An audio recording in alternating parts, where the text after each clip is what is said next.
Kata Nabi Muhammad, "Wallahi, demi Allah wahai Aisyah, ma uhibbu anni hakaitu insanan." Aku tidak suka melihat orang yang menirukan gayanya orang lain dengan niatan istihza, dengan niatan merendahkan.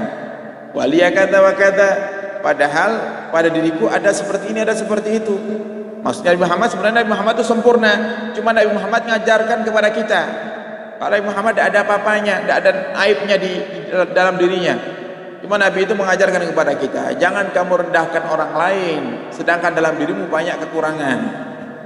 Kamu rendahkan cara jalannya orang, padahal cara jalanmu juga belum sempurna. Kamu rendahkan cara makannya orang, padahal cara makanmu pun juga belum memenuhi daripada kadar sempurna, seperti dianjurkan sama Nabi Muhammad SAW. Jadi jangan rendahkan orang. Waqala Nabi, dan Nabi Muhammad SAW bersabda, "Man ayyara akhahu bidambin qad taba minhu lam yamut hatta ya'malah." Ini juga perlu kita jadikan pegangan, biar tidak gampang-gampang nyeritakan aibnya orang. Apa kata Nabi Muhammad?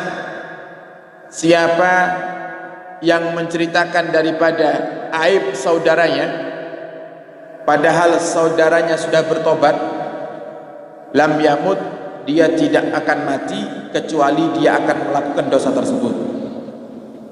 Saya ulangi lagi, kata Nabi Muhammad, siapa yang membuka aib saudaranya padahal saudaranya sudah taubat, dia tidak akan mati kecuali dia akan melakukan dosa tersebut. Kalau kita membicarakan aib orang, oh ini orang dulu pernah kepergok berzina, dan tidak ada hajat kita ceritakan itu. Dan orang yang kita ceritakan pun sudah taubat, sudah menjadi baik, ya, sudah menyadari kalau itu dosa besar, sudah minta ampun atau bahkan sudah diampuni sama Allah Subhanahu wa taala, kita ceritakan, maka kita tidak akan mati kecuali nanti kita akan berzina. Naudzubillah. Sehingga hati-hati, dijaga lisannya. Makanya dikatakan oleh Imam Ghazali, ini sangat bahaya sekali. Merendahkan orang, membuka aibnya orang, itu sangat bahaya. Karena kita yang akan dibalas sama Allah untuk melakukan daripada dosa tersebut, dan nanti Allah juga kirimkan orang-orang yang bakal menghina kita. Wa huwa raji'un ila istihqaril ghair wa dhahki alaih. Dan ini hadis kembali kepada merendahkan orang lain atau menertawakan orang. Tidak boleh. Wa yahrumu istisgharun yata'adza bihi almustahza' bihi bi an yadhaka ala kalamihi idza khabbata wa lam yantadim.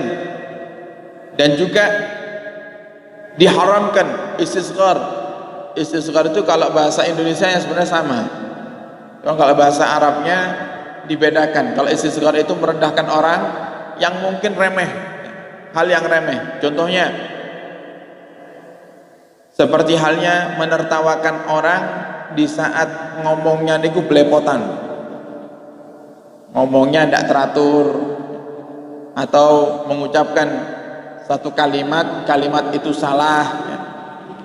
Itu diharamkan juga, tidak diperbolehkan. Karena apa? Paling tidak, walaupun ini remeh, hal yang remeh, kita hanya menertawakan orang yang salah ucap misalnya, tapi menyakiti hatinya, sehingga tetap dianggap dosa oleh Allah Subhanahu wa taala. Au ala af'alihi, atau menertawakan daripada perbuatan orang tersebut, kebiasaannya, seperti menertawakan cara menulis, tulisannya tidak bagus, kemudian kita caci, tulisan muka ceker ayam, orang apik belas. Nah ini juga tidak boleh. Wasan aci, atau buatannya.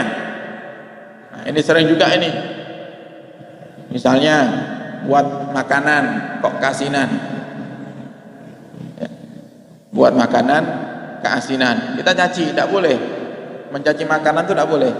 Nah, kata Nabi Muhammad, jangan mencaci makanan. Kalau memang tidak enak, jangan dimakan. Sudah tidak enak kamu makan, kamu caci, itu dosa. Kadang malah sudah mencaci makanannya, belak-belakan ngomongnya, cik asine, kadang ditambah-tambahin embel-embel, rupanya pengen nikah lagi rupanya. Nah, ini tidak boleh, katanya Muzali, walaupun ini remeh tapi dihindari. Au ala suratihi idza kana qasiran, atau menertawakan daripada bentuk tubuh, idza kana qasiran, jika memang orang tersebut pendek, ditertawakan. Melihat orang tinggi sekali ditertawakan, ketinggian kayak tiang listrik katanya. Orang pendek juga ditertawakan, tidak boleh. Wadzalika manhiyun anhu, dan hal ini sangat dilarang oleh Allah Subhanahu wa taala. Al-afatu tsaniyah ifsa'us sir.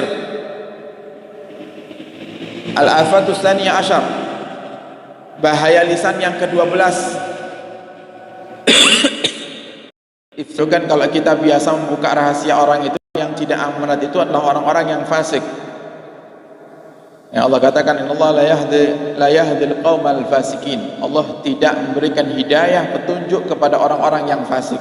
Di antara orang-orang fasik, orang-orang yang tidak amanat. Baik itu amanat kepada Allah, amanat kepada Rasul, atau amanat kepada sesama. Sehingga Allah katakan dalam Al-Qur'an, ya ayyuhalladzina amanu la takhunullaha war rasul wa takhunu amanatikum. Wahai orang-orang yang beriman, jangan kau khianati Allah dan jangan kau khianati Rasul. Bagaimana mengkhianati Allah? Allah sudah kasih kita nikmat banyak, tapi kita lupa ibadah. Allah sudah kasih kita nikmat luar biasa, kita lupa bersyukur. Ini berarti kita mengkhianati Allah Subhanahu wa taala. Wa takhunur rasul war rasul, dan bagaimana gambaran mengkhianati Rasul? Tidak mau taat sama Rasulullah SAW. Nah, disebutkan dalam sebuah hadis dari sahabat Abdullah bin Amr bin As. Sahabat Abdullah bin Amr bin As, anaknya sahabat, bapaknya juga sahabat. Jadi Sayyidina Abdullah itu sahabat, punya ayah namanya Sayyidina Amr bin As, juga sahabat. Pernah meriwayatkan hadis daripada Rasulullah SAW. Rasulullah bersabda, la yu'minu ahadukum hatta yakuna hawahu taba'an lima ji'tu bih. Tidak dianggap beriman salah satu daripada kalian yang hawa nafsunya atau jiwanya belum bisa mengikuti apa yang aku bawa. Ini termasuk gambaran mengkhianati Rasul itu adalah di saat kita belum bisa melakukan perintah Nabi Muhammad SAW. Padahal kita mampu untuk melakukan sunnah, kita mampu, tapi tidak mau. Itu sama dengan gambaran kita mengkhianati Rasulullah SAW. Padahal Allah perintahkan kita untuk taat. Untuk taat kepada siapa? Taat kepada Allah dan juga taat kepada Rasul. Mungkin pernah kita sampaikan di majelis ini, ada satu ayat berisi dua perintah. Ada beberapa ayat itu yang isinya beberapa perintah dalam Al-Quran yang tidak bisa kita pilih, harus kita kerjakan semuanya. Di antaranya aqimus shalah wa atuz zakah, dirikan salat, tunaikan zakat. Kata Sayyidina Abdullah ibn Abbas, siapa yang salat tapi tidak mau zakat, salatnya tidak diterima sama Allah. Sebaliknya, ada orang kaya tidak sempat salat tapi setiap tahun zakat, zakatnya pun juga tidak diterima sama Allah Subhanahu wa taala. Jadi harus kerjakan dua-duanya, salat ya zakat. Kemudian yang kedua, di antaranya adalah atiullah wa atiur rasul. Kalau dilanjutkan ayatnya, atiullah wa atiur rasul wa ulil amri.